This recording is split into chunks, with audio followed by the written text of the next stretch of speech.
À 5 mois. Bon, les courses a été prise vraiment d'une fois, elle a suivi un emploi parce que tout le monde était parti à son lycée comme ça, c'est basique. Et à partir de là, lorsqu'elle a vu que le bateau a été arrêté sur l'opération F2, elle a pris son téléphone, elle n'a pas arrêté de d'appeler à droite à gauche. Ici en France, je n'ai pas voulu le dire dans le cinéma, pas encore arrivé. Ils lui ont dit clairement, le ministère des Affaires étrangères, la personne qui est écoutée madame, la France a changé les enfants, encore heureux. C'est parce qu'il fallait dire que c'est une minute parce qu'elle s'est tombée sur mon sort. Ils lui ont dit d'écouter madame pour regarder la télévision.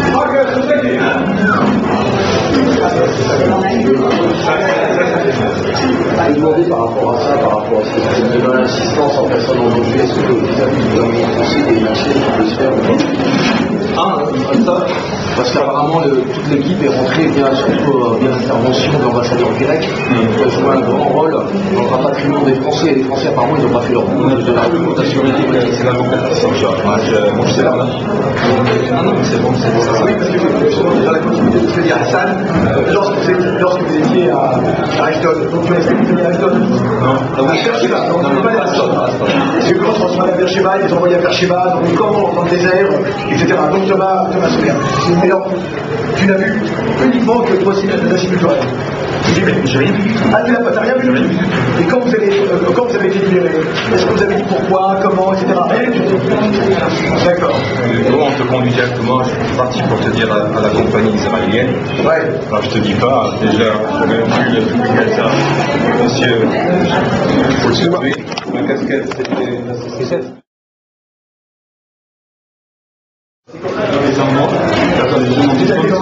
Ça c'est dans l'avion. L'avion de elle, la compagnie. Ah oui, c'est ça, peut-être parti dans l'avion de Mélade. Et quels sont Paris? Ah oui, parce que Thomas est parti avec un grec, juste pour te dire pour la petite histoire.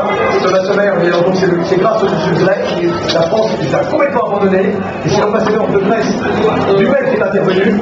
Imaginez, je cite Thomas, on n'a pas vérifié l'histoire entière, il disait que le gouvernement français, enfin les Israéliens demandaient, comme tous ces papiers ont été pris, tous les papiers ont été volés par les Israéliens. Officiellement, il a fait une date pour vol. Il n'est plus sur aucun papier, ni argent, ni clé, ni rien. Alors imaginez, il fallait un document dans l'ambassade de France qui prouvait son identité. Et ils sont arrivés dans un atome militaire grec. Oui, je vais le dire justement. Mieux, c'est que le consul ou quelqu'un de l'ambassade lui a dit poliment, évite de mettre au vol militaire. Voilà, c'est ça exactement. C'est-à-dire qu'une fois que Thomas est parti, c'est grâce uniquement aux Grecs que les Français ont pu quitter le camp de Beersheba. Ils ont vu uniquement quelqu'un, un responsable culturel, qui était de tension, qui les entraînait, etc., etc. Et c'est l'ambassadeur de Grèce qui a forcé les Français à faire envoyer le fameux papier avec lequel ils pouvaient sortir, les laisser passer, ils pouvaient sortir d'Israël. Et quand ils sont arrivés donc, ils sont partis avec un avion militaire grec, c'est un avion militaire grec qui les a sortis d'Israël. Et ils sont arrivés à Athènes en pleine nuit, et ils nous ont raconté qu'il y avait une manif de 2000 personnes pour les attendre. À 3h du matin, il y avait 2000 Grecs avec le Premier ministre, avec les fleurs, etc. Vous vous rendez compte? Avec des militaires, alors c'est un truc, c'est quelque chose, je veux dire, pour moi c'est extraordinaire, parce que j'ai envie de vous dire, c'est qu'on a pour la première fois une unité gréco-turque qui s'est faite autour de la Palestine. C'est extraordinaire. C'est quelque chose de fabuleux quand on connaît les tensions qu'il y a à propos de Chypre, etc., de Chypre Nord et donc Thomas est arrivé, et la seule intervention de l'autorité française à Athènes, ils les ont reçus, et quand Thomas a dit, bah voilà, j'ai plus de papier, j'ai rien du tout, on lui a dit, ah d'accord, donc Thomas, perte des papiers. Thomas a dit, ils n'ont pas été perdus, ils ont été volés, vous savez où ils sont? Ils sont là-bas, ils sont à Tel Aviv, les papiers. Sinon, on ne peut quand même pas mettre au vol, ici j'insiste pour mettre au vol. Et son document, il a repris le document Thomas, il a retrouvé, il a marqué vol, parce qu'il y a marqué perte. Il s'est disputé qui vient du vol qui a marqué sur le document. Et ensuite, le consul de France, il a dit, bon, alors maintenant, comment on fait pour payer le billet d'avion? Non, l'hôtel, d'abord, comment on fait pour payer l'hôtel à Athènes? D'abord, vous avez un hôtel, et comment on fait pour payer l'hôtel? Alors, en Western Union, etc., mais c'est très sérieux, hein. Alors, Thomas a commencé à discuter, mais ça va pas, vous savez, je viens là,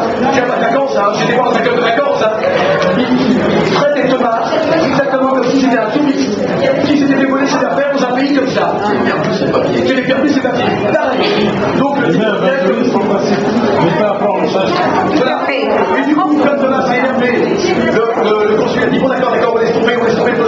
Et puis ensuite, on prend l'avion. Il leur a donné 10 euros. On leur a donné 10 euros. Voilà ce que le consul France. Il dit que A à Z, c'est grâce au gouvernement grec qu'effectivement les Français ont été. Ça, il faut le dire, parce que vous êtes sur le site du Quai d'Orsay, il manque complètement. Il manque complètement. On s'est occupé depuis le début. C'est très très grave ce que la France a laissé.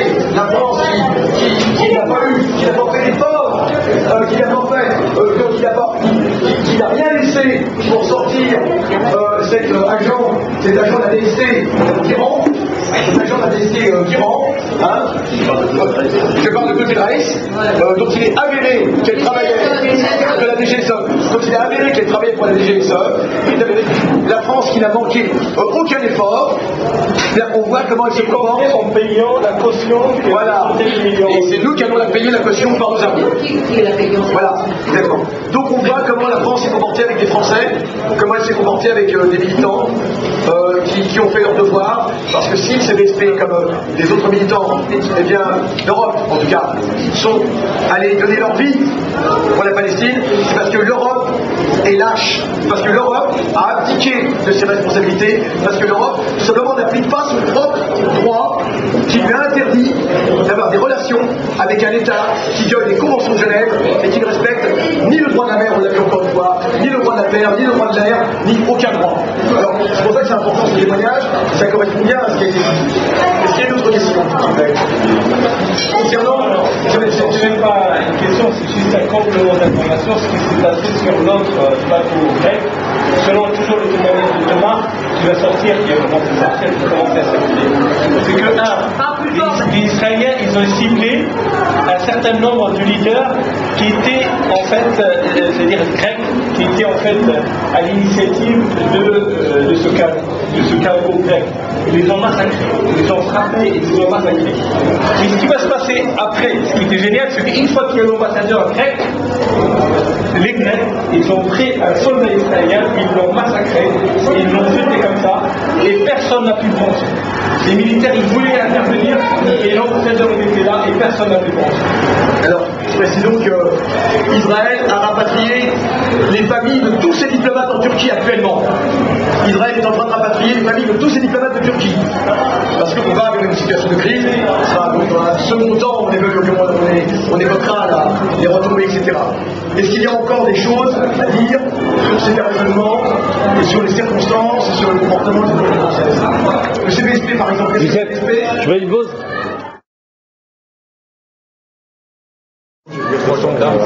Non, c'est moi. Et lorsque je suis venu, j'ai regardé par le hublot, j'ai vu 3 gendarmes sur le parterre de l'aéroport. Je me dis ça, c'est certainement pour moi, parce que les Israéliens ont dû me donner des consignes à mon encontre. Mais finalement, lorsque je suis passé devant les gendarmes, il s'avère que c'est le lieu de l'atterrissage israélien, piste d'atterrissage israélienne, qui explique leur présence. Mais à la sortie, il n'y avait rien, ni diplomate, ni rien du tout, ni psychologue, ni cellule psychologique. Il y avait des journalistes, leur petit chapeau, donc un sabarier qui guettait à chaque fois l'arrivée. Lorsque j'ai pris la parole, il y avait des bourdonnements d'Israéliens que ça ne leur plaisait pas. Ils sont venus, ils ont essayé à chaque fois de m'interrompre. Je les ai carrément envoyés. Les Israéliens qui étaient dans l'avion alors? Lorsqu'ils se sont dit, mais c'est quoi ça? Qu'est-ce qui se passe? Et en s'approchant, ils ont vu que je les ai bien complimentés, si je veux dire. Et ils ont touché, j'ai gagné un tournage, mais bon, je continue sur mon lancée. Et tu avais des flics qui n'étaient pas loin, qui ont extrait un journaliste, qui nous ont demandé des informations, parce qu'eux, apparemment, n'étaient même pas au courant. Ah oui. Et moi, vu que j'en avais fini avec les journalistes, je suis parti à leur rencontre, voilà, ce que je voulais savoir. Et pour vous dire qu'il n'y avait aucun accueil, je vous ai dit que je suis venu comme ça, sans bagage, sans rien. Portefeuille, plus ou moins, je l'ai. Dieu merci. Mais tout ce qui est vidéo, caméra, habits, valises, à chaque fois on me disait after. Il y avait une somme d'argent derrière. Comme pour les Palestiniens d'ailleurs, depuis 48 on leur dit after. Voilà. Et à chaque fois c'était ça. À chaque fois c'était. Oui. Juste 5 minutes, la cuisine nous fait pression, là, il doit absolument passer les commandes. Nadia va faire la demande. Il y avait des Palestiniens de 48. Alors, Nadia, Rapidement, je vous rappelle le principe de ces dîners débats. L'idée, c'est de se retrouver tous ensemble régulièrement. Bon, est-ce que vous êtes sûr tout d'abord le nombre là, et après est-ce que vous avez vérifié pour décompter avec les billets combien vraiment, est-ce qu'il n'y a pas d'autres qu'on a jetés dans la mer qu'on ne sait pas qui sont détenus?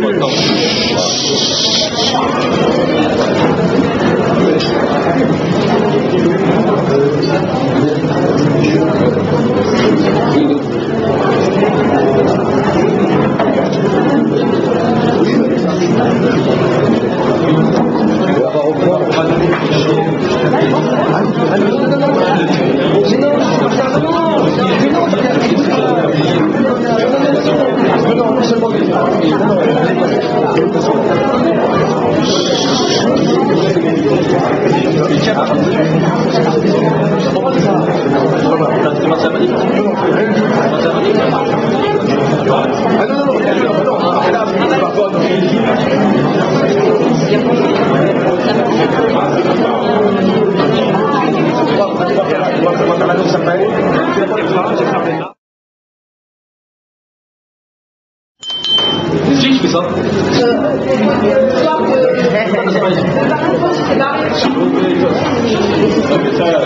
alors, s'il vous plaît, c'est juste pour... Il y a une information de ouf, écoutez. Alors, donc vous avez vu, il y a une manifestation qui s'est déroulée aujourd'hui. Cette manifestation a connu un grand succès. C'est poulet pour moi.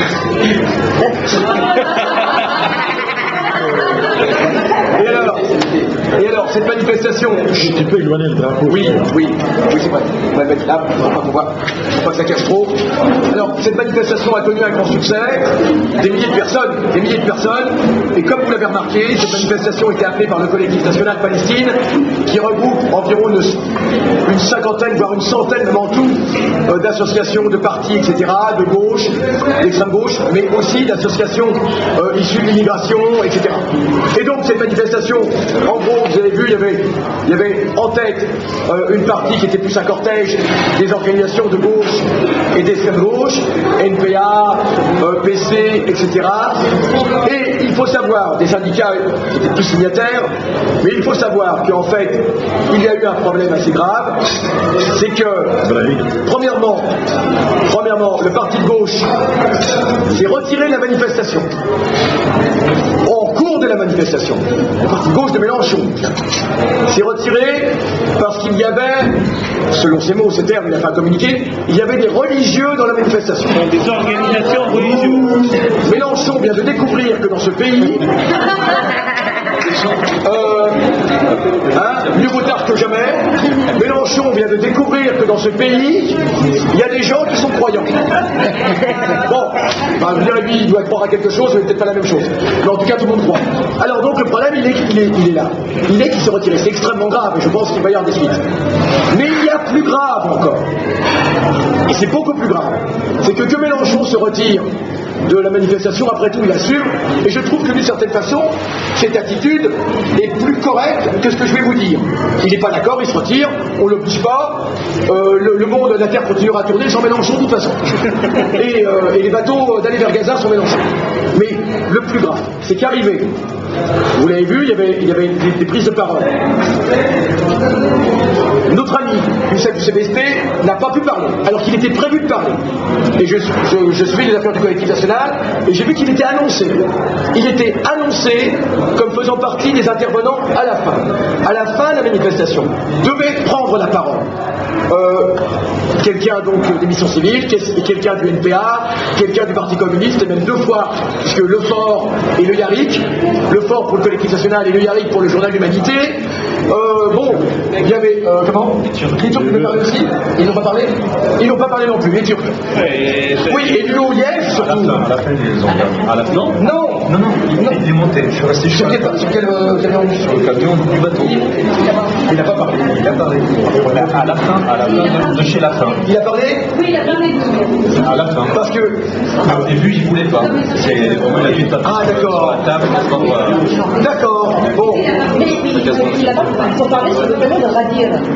C'est pas sur le camion de bateau, sur le camion de Radir. Non, il a parlé sur le bateau. Mais non, je comprends. Attends. Les a empêchés de parler. C'est pour ça qu'Al-Nadir a passé à l'Urière. Oui, on ne sait pas. Oui, parce que justement, j'étais sur le camion de Radir, et j'étais sur le camion de Radir, j'ai bien vu. Non, mais c'est grave, non, je sais pourquoi. Parce que Omar Soumi, la gousse, enfin, non, pas la gousse, excusez-moi, de Génération Palestine. Omar Soumi est intervenu pour qu'il puisse parler. Et là, il y a eu une période d'agitation sur le bateau. Vous aurez cru que j'étais le Baf Barbara, toi. il y a eu une agitation sur la maquette du bateau, là où il y avait les prises de parole. Et finalement, il a dit une chose, Omar, il a dit non, bon, je ne peux pas finalement, parce que sinon, ça va exploser. C'est-à-dire que le collectif national va se scinder. Ça veut dire l'unité du collectif national doit se faire sur la non-parole indigène. Voilà. Ça veut dire donc que, en dépit de ce qu'a dit Omar Soumi, en dépit de la proposition, le représentant du UIF, il était très important qu'il parle.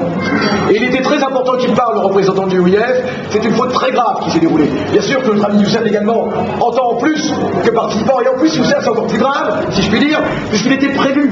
J'ai vu son nom sur le papier que j'ai reçu du collectif national qui indiquait une prise de parole. C'est le CBSP qui va financer le bateau qui va partir de France, c'est pas le collectif Moi, je vais te dire national. comment ça s'est passé. Moi, j'étais dans tout ce qui est organisation, j'avais rien à faire. On me disait finalement de me rapprocher du bateau parce qu'il y avait une prise de parole pour le CBSP. Donc je m'invite, je dis comment ça va se passer, dans quel ordre. On me dit pas de problème, déjà rentre dans le cordon. Moi aussi. Puis lorsque je dis c'est maintenant deuxième, premier, on m'a dit finalement tu passeras pas. Du haut de ça c'est Adnan. Adnan, quel âge, je sais pas, je pense que c'est. Adnan qui a dit ça. Adnan qui m'a dit tu passeras pas. Il a vu que je l'ai mal pris, c'est vrai que je l'ai mal pris, mais j'ai calmé le jeu, je dis c'est pas grave, c'est pas grave.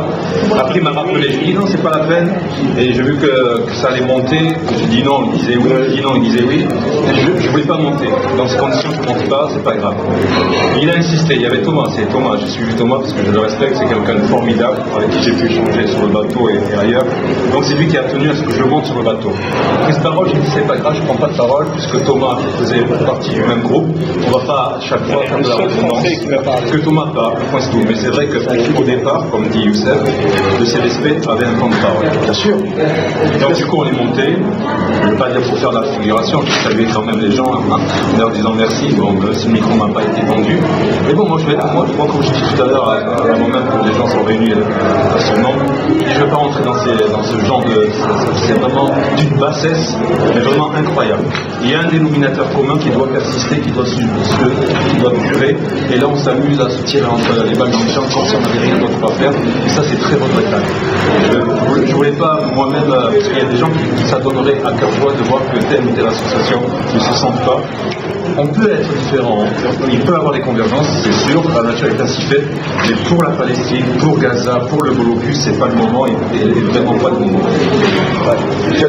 Tu as très bien parlé, c'est exactement cela. Donc, ça veut dire donc que nous, notre propos n'est pas du tout d'enfoncer le clou et de dire de faire la guerre au collectif national, hein. Mais simplement ce que je fais remarquer, puisqu'on parle des conséquences, ça fait partie des conséquences indirectes, puisque une deuxième fois, le CBSP a été arraisonné, pas sur le même navire, sur un navire, sur une maquette de navire aujourd'hui, mais c'est grave, ça fait une deuxième fois effectivement, eh bien je trouve ça particulièrement grave, et malheureusement c'est symptomatique d'une situation. On a, et c'est regrettable, mais de toute façon nous avons confiance dans l'avenir, mais il y a la situation suivante, où dans ce pays, depuis plusieurs années, et nous avons suivi l'évolution du collectif national Palestine, nous étions à sa formation au début, il y a une dizaine d'années, et on se rend compte d'une chose, c'est que ces partis qui sont là ne veulent pas réaliser dans quel pays ils vivent. Et ce pays évolue, et il évolue avec ses populations, et ils ne veulent pas comprendre que ce pays pays ne ressemblera plus jamais au film de Fernandel. C'est-à-dire que ces gens-là s'accrochent vraiment. Alors, le film de Fernandel, on aime beaucoup, la question n'est pas là, mais il faudrait absolument que la France aujourd'hui continue à ressembler à ces films. Et ils disent chercher l'erreur, ça colle pas, il y a un peu trop de bronzé, etc. Vous avez déjà vu des bronzés dans le film de Fernandel? Non, aucun. Bon, ils pensent que la France. Et alors, ce qu'il y a de grave, c'est que ce sont des gens qui ont une conscience politique, normalement. Et cela est extrêmement grave, et tout à l'heure, ça a failli dégénérer, je le dis bien, parce que beaucoup de gens ont été extrêmement agacés de cela, dans le cortège où j'étais, le cortège de Radir, et puis le cortège des Libanais de Radir, et puis le cortège de l'UIF. Et ces deux cortèges étaient très importants numériquement, au moins aussi importants que ceux devant, si ce n'est plus. Et donc, à mon avis, il va y avoir des conséquences. Je pense que là, et quand on voit l'intervention d'Omar Soumi, que je salue tout à fait, quand on voit, malgré tout, ça va créer des problèmes. Ça va créer de très très gros problèmes, et nous, on va demander des explications. Et nous, on va demander des explications polies, mais des explications. Parce qu'il n'est pas normal que... Alors déjà, je signale que pour les signatures de l'appel à cette manifestation, nous, au pire, parti des indigènes de la République, nous souhaitions évidemment un appel commun. Le pire n'est pas membre du collectif national, ne veut pas être membre pour des raisons politiques, mais pas pour des raisons d'hostilité. Chacun travaille, nous ne faisons pas la même analyse que le collectif national. Cela dit, nous pensons que nous devons avoir une unité d'action quand il le faut. Absolument, contre l'ennemi commun, bien sûr, et pour les Palestiniens. Et donc c'est pour les Palestiniens que le pire s'associe aux grandes manifestations, aux grands rassemblements qui sont appelés par le collectif national. Donc nous avons demandé à signer l'appel du collectif national, mais pas en tant que membre, en tant que, si vous avez vu certaines années, avec le soutien de... Ça a été extrêmement dur, et uniquement sur in fine, il y a eu à la fin, tout à fait à la fin, quelques appels qui mentionnent l'UOIF et le parti des indigènes de la République en bas avec le soutien d'eux. Mais vous ne pouvez pas imaginer à quel point ça a été dur. J'ai dû envoyer 10 000 mails et les appeler, et appeler les uns, et appeler les autres. Nous tenons absolument. Cette manifestation n'est pas la manifestation de quelques organisations, c'est une manifestation... Voilà, le même peuple. Alors je vous le dis. Mais... Oui, bien sûr. Mais cela dit, il faut optimiser, il faut être optimiste, il faut être positif. Ils vont être obligés de réaliser dans quel pays ils vivent. Et moi, je vous le dis, parce que regardez ce qu'il y avait, la moyenne d'âge c'était 24 ans, 23 ans derrière. Donc de toute façon, l'avenir est à la jeunesse, et de toute façon, ces vieux schnocks disparaîtront, qu'ils le veulent ou non. Ces vieux schnocks qui s'accrochent encore à une France de je ne sais pas trop, de l'époque du Néandertal, eh bien il faudra bien qu'ils réalisent que les choses ont changé, et que la jeunesse, et jour après jour, année après année, c'est pour ça que je suis quand même optimiste. Je suis optimiste, donc c'est pas la peine de faire la guerre au collectif national, c'est pas la peine de leur faire la guerre, simplement on leur demande des explications polies, et simplement on leur fait remarquer que, heureusement que les gens sont tous restés, ont gardé leur sang-froid, parce que ça a été quand même extrêmement insultant par rapport à nos frères du CBSP, par rapport à nos frères de l'UIF, et par rapport à nos frères turcs, ça a été extrêmement insultant qu'ils ne puissent pas parler. Voilà ce que nous pensons. Cela correspond évidemment aux analyses que le pire fait, c'est tout, à savoir qu'il y a deux mondes dans ce pays. Il y a deux mondes, et que la gauche, eh bien, perpétue cette vision du monde, cette vision dichotomique de la France, à savoir avec les deux souches et les d'ailleurs. Alors je pense que c'est quelque chose d'extrêmement grave. Alors bon, c'était juste, mais je vous le dis, personnellement je suis optimiste sur la question. Je pense que les choses vont, malgré tout, ça va barder à la prochaine réunion du collectif. D'abord je pense qu'il y a des comptes qui vont être demandés à Génération Palestine pour savoir pourquoi Génération Palestine a parlé comme ça, et ce sera une bonne chose. Et il y a quand même des gens qui vont soutenir Génération Palestine. En tout cas, il faut suivre l'affaire de près. Ça ne va pas du tout s'arrêter là, et personnellement, avec toutes les personnes que je connais, tous les relais que j'ai à l'intérieur, on va se faire fort, effectivement, de faire avancer le débat. Ça c'est clair, ça n'a pas s'arrêter là. Voilà ce que je veux dire par rapport à la France. Et pour continuer, mais là un plan stratégique et international, il est aussi intéressant de voir, parce que ce qui s'est passé, ça n'est pas rien, vous en doutez, c'est un nouveau jalon, on pourrait dire, je pense malheureusement, je pense aux martyrs, aux 9 martyrs, aux familles de martyrs devant lesquelles on doit s'incliner. Mais je pense également qu'Israël a fait une très grave erreur. Je pense qu'Israël a fait une très grave erreur et que cette erreur marque un jalon supplémentaire dans ce que j'appelle la perte progressive de substance d'Israël, régulière et tendancielle depuis 1948. Ça veut dire que de toute façon, il y a une perte régulière de substance et de puissance contre laquelle Israël ne peut rien et qu'elle ne peut pas enrayer. Et ça, je pense que l'affaire du bateau qui normalement aurait dû être réglée très facilement, Israël sera apparu au contraire comme magnanime, acheminant l'aide qui était dans les navires, pardon, les maisons préfabriquées, etc. Eh bien, je crois qu'ils n'ont même pas su gérer ces petites crises. Ça en dit long sur la situation, sans faire de triomphalisme, hein, mais ça en dit long sur la situation d'Israël. Alors, qu'est-ce que tu en penses? Qu'est-ce que vous en pensez, le monsieur qui est là-bas? Mais là, je partage cette analyse.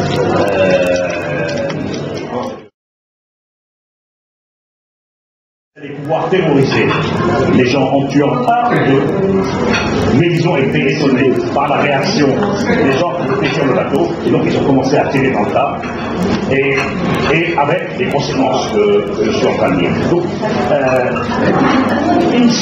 on a affaire à, pas simplement un gouvernement, c'est volontairement j'ai dit l'establishment militaire israélien est un establishment qui devient de plus en plus hystérique. Parce que c'est qu'aujourd'hui, le gouvernement israélien lui-même ne représente pas un courant politique. Un seul courant politique. Dans le gouvernement israélien, il y a le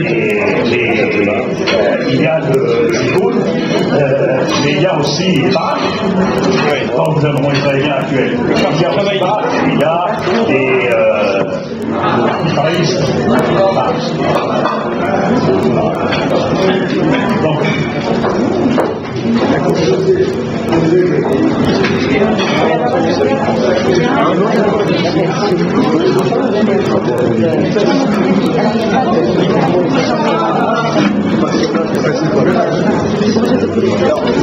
Juste deux secondes. Juste 2 secondes pour les discussions. Juste le temps que les gens... Qui est-ce qui a demandé les boulettes? Là-bas, là, derrière.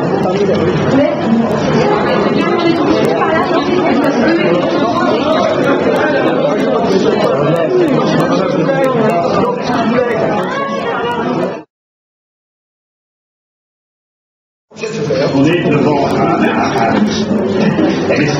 establishment politico-militaire israélien de plus en plus hystérique, qui, du fait de cette hystérie, peut être amené à nouveau à commettre des crimes de ce genre, même plus à mon avis.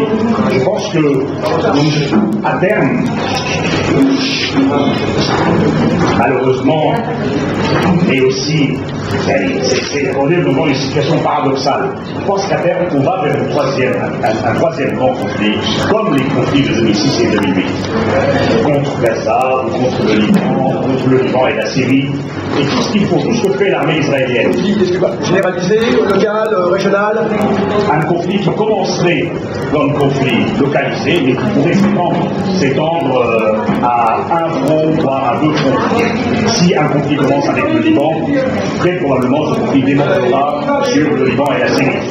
Si un conflit commence avec Gaza, il pourrait démontrer. Bon, on est devant un establishment politico-militaire qui voit qu'Israël perd la main, perd sa position de puissance hégémonique, qui considère aujourd'hui, contrairement à ce qu'ils croyaient dans le passé, que le temps joue contre Israël. Oui. Parce que eux, jusqu'à il y a quelques années, ils étaient convaincus que le temps jouait pour Israël.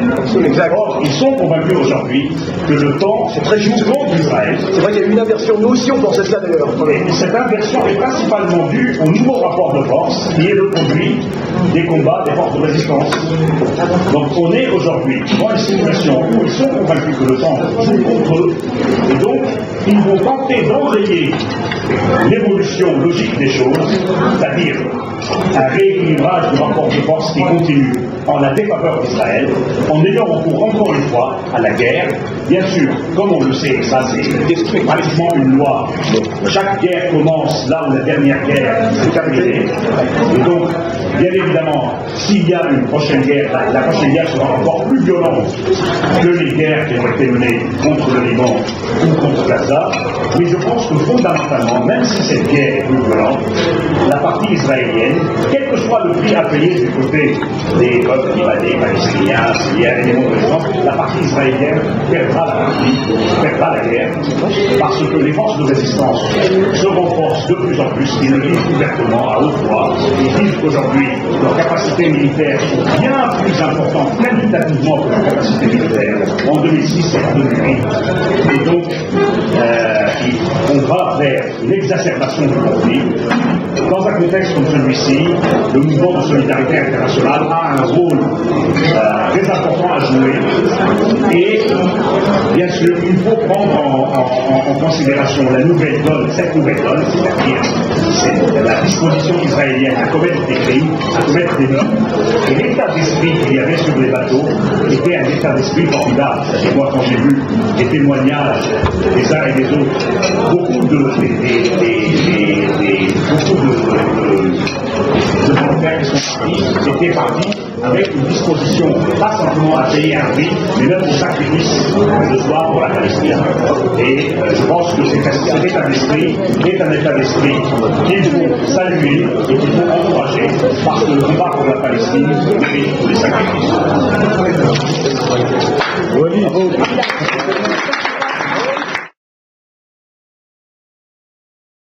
De ce qui s'est passé par rapport à la flottille.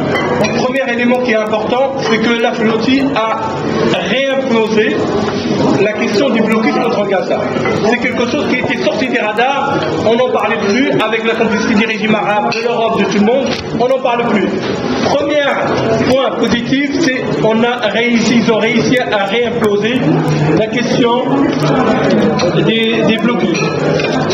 Deuxième élément, c'est que ça c'est un résultat concret, c'est que le gouvernement égyptien, même timidement, a été obligé d'ouvrir en fait en partie le pont de passage avec Gaza, Rafah. Troisième élément, même s'il est très très fragile, c'est qu'on a recommencé à parler de la question de Mosalaha, en fait, entre la réconciliation nationale entre les deux factions palestiniennes, en l'occurrence le Hamas et le Fatah. Troisième point, et qui est très très important, quatrième point qui est important les amis, c'est que c'était possible qu'il y aurait par exemple la préparation d'une agression israélienne contre le Liban, contre Gaza, contre l'Iran. Pendant quelques mois, on a au moins un répit. C'est un peu difficile pour Israël maintenant de commencer une guerre le mois prochain ou d'ici 15 jours, mais il y a quand même un répit, il me semble. Troisième, un autre point aussi, c'est que c'est un indice quand même supplémentaire que la direction militaire, politique israélienne, ils sont quand même dans une impasse. Ils ne savent pas quoi faire. Et ils ne savent pas quoi faire avec les flottilles, ils n'ont pas su comment faire avec le Hezbollah, ils n'ont pas su comment faire avec le Hamas. C'est très difficile pour eux à gérer cette situation. Un élément, même qui est fragile, mais qui est important aussi, c'est qu'on commence à l'intérieur de l'administration américaine à dire que Israël, c'est pas un atout pour les États-Unis, mais c'est un fardeau. En l'occurrence, le général Petraeus, qui est quand même le commandant général du Moyen-Orient. L'actuel chef du Mossad, oui. Meir Dagan, oui, tout à fait. dans un témoignage devant la commission des affaires étrangères de la Knesset, a dit qu'Israël est en train de devenir un fardeau pour les États-Unis. Absolument.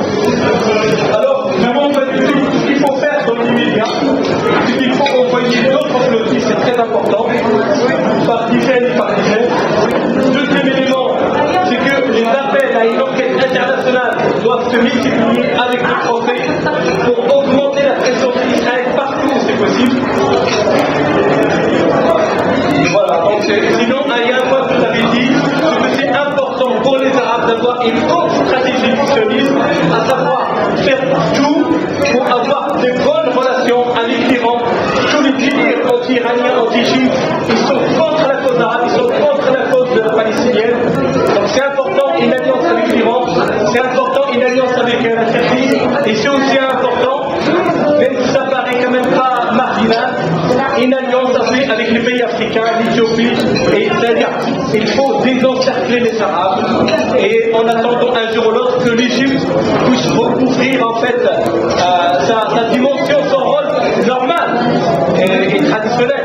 Parce qu'avec l'Égypte, l'Iran et la Turquie, l'encerclement d'Israël sera total. Le cinquième point, pour ceux qui sont proposés à oublier, Israël, à chaque fois, ça nous rappelle toujours qu'on est unis. On va pas oublier ça. Ça nous rappelle toujours qu'on est unis.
Est-ce que quelqu'un s'est procuré le rapport fait par la commission, un rapport de 18 pages, tu t'es intitulé portrait.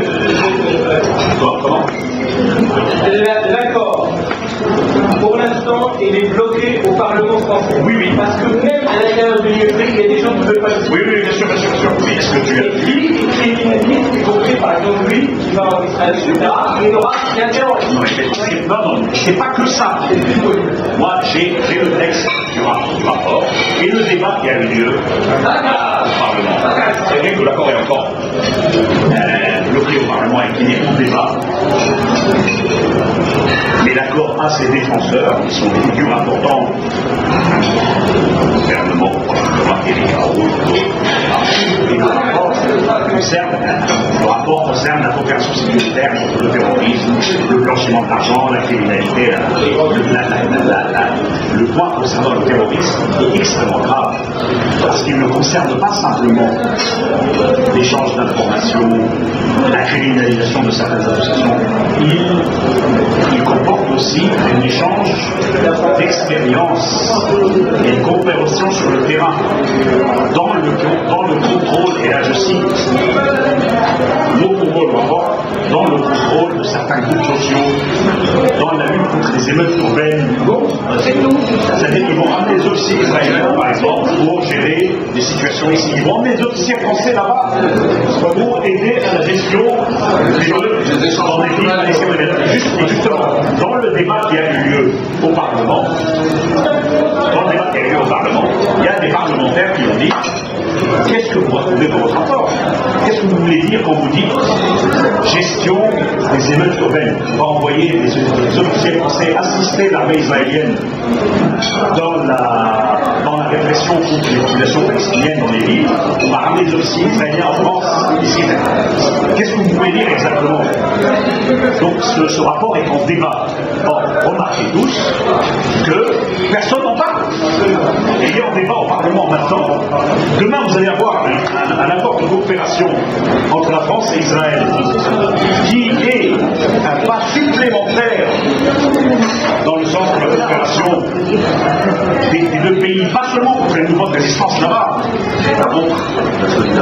contre la 5e colonne ici, entre guillemets. Et ça, les médias n'en parlent même pas. Personne n'en parle, et c'est extrêmement grave. Alors je vous invite à vous procurer ce document. Il existe. C'est-à-dire le rapport et le débat, le début de débat qui a commencé au Parlement. Il faut se le procurer, il faut réagir et le rendre public. Il date, le rapport a été fait, je pense, fin de semaine dernière, et les débats, donc il est sur un site du Parlement depuis 2 jours. Il y a le nom du rapporteur, c'est une commission qui l'a chargé de le faire. C'est une commission parlementaire.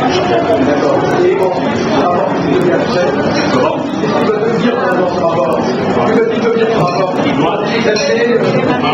Il doit être, son rapport,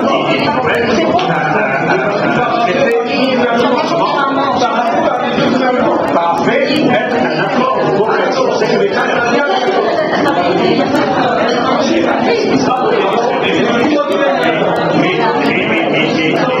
Il est en discussion actuellement et l'opinion publique n'est pas au courant. Il y a un tel rapport qui est discuté aujourd'hui au Parlement.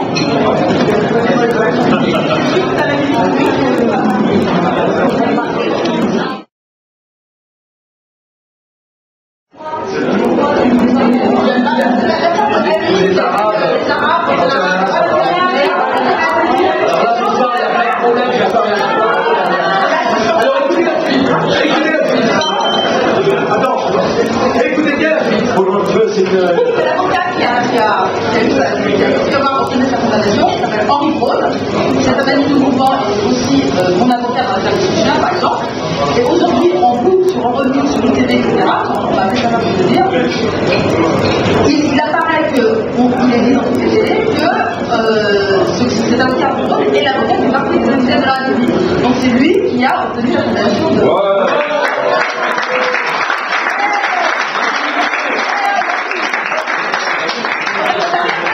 C'est vraiment la même chose, il n'y a pas de problème. Et le mec s'est présenté comme étant oui, c'est un vrai compagnie. Qui en même temps, Henri Braun est l'avocat des sans-papiers. Il est très actif sur les sans-papiers et aussi sur les Roms. Sur les